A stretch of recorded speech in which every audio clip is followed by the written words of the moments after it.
बुद्ध का जिस भोजन के कारण अंत हुआ, उनके जीवन का अंत हुआ, उस दिन भी वे उपदेश करना नहीं भूले।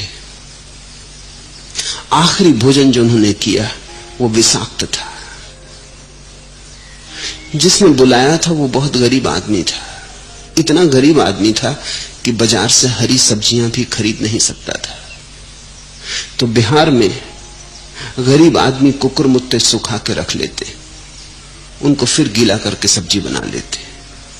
कुकुरमुत्ता ऐसी उग आता है, कहीं भी उग आता है, लकड़ी पर, गंदगी पर, कहीं भी उग आता है, इसलिए उसका नाम कुकुरमुत्ता है। जहां जहां कुत्ते पेशाब करते हैं वहीं उग आता है। कुकुरमुत्ते इकट्ठे कर लेते हैं गरीब और उनको सुखा के रख लेते हैं, फिर साल भर उनसे भोजन का काम चला लेते हैं। कभी कभी कुकुरमुत्ते विषाक्त होते हैं, अगर विषाक्त भूमि में या किसी विष के करीब पैदा हो गए। इस गरीब आदमी ने बुद्ध को निमंत्रण दिया, उसके पास कुछ भी न था, कुकुरमुत्ते की ही सब्जी बनाई थी। बुद्ध ने चखी तो वो कड़वी थी। बात तो साफ हो गई कि वो विषाक्त थे, लेकिन वो सामने ही पंखा चल रहा है और उसकी आंखों से आनंद के अश्रु बह रहे हैं और उसके पास कुछ और है भी नहीं। और उसे ये कहना कि तेरा भोजन विषाक्त है, उसके हृदय को बुरी तरह तोड़ देना होगा। इसलिए बुद्ध चुपचाप बिना कुछ कहे वो विषाक्त भोजन कर लिए। भोजन के करते ही विष फैलने लगा, लेकिन उस दिन, उस आखिरी दिन भी वे उपदेश देना नहीं भूले। और पता है उन्होंने उपदेश क्या दिया? उन्होंने अपने भिक्षुओं को इकट्ठा कर लिया, गांव के लोगों को इकट्ठा कर लिया और कहा, सुनो, दुनिया में दो व्यक्ति महाधन्यशाली हैं। वह मां जो पहली बार बुद्ध को भोजन कराती और वह व्यक्ति जो बुद्ध को अंतिम बार भोजन कराता। ये बहुत धन्यशाली व्यक्ति है जो सामने बैठा है। इसने इतना पुण्य अर्जन किया है तुम कल्पना न कर सकोगे। और जब भिक्षुओं को पता चला बाद में, जब वैद्य आया और उसने बताया कि तो विषाक्त भोजन था, बचना मुश्किल है, तो आनंद ने बुद्ध को कहा कि आपने ये किस तरह की बात कही कि अत्यंत धन्यभागी, इसने जहर दे दिया, भला अनजाने दिया हो, मगर इसकी मूर्खता का परिणाम भारी है।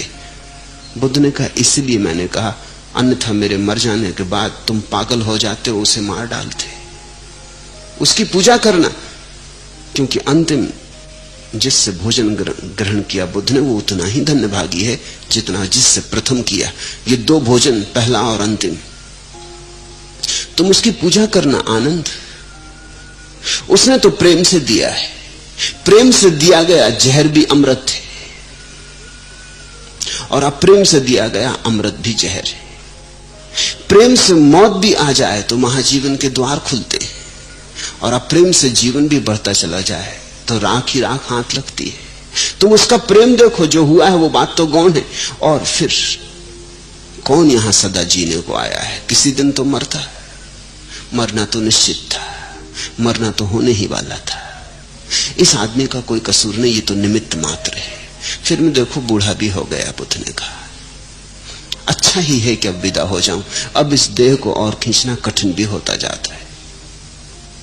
अंतिम दिन भी, मरने के पहले भी भोजन जो दिया गया था उसके धन्यवाद में उन्होंने उपदेश दिया था। सूत्र सीधा साफ है।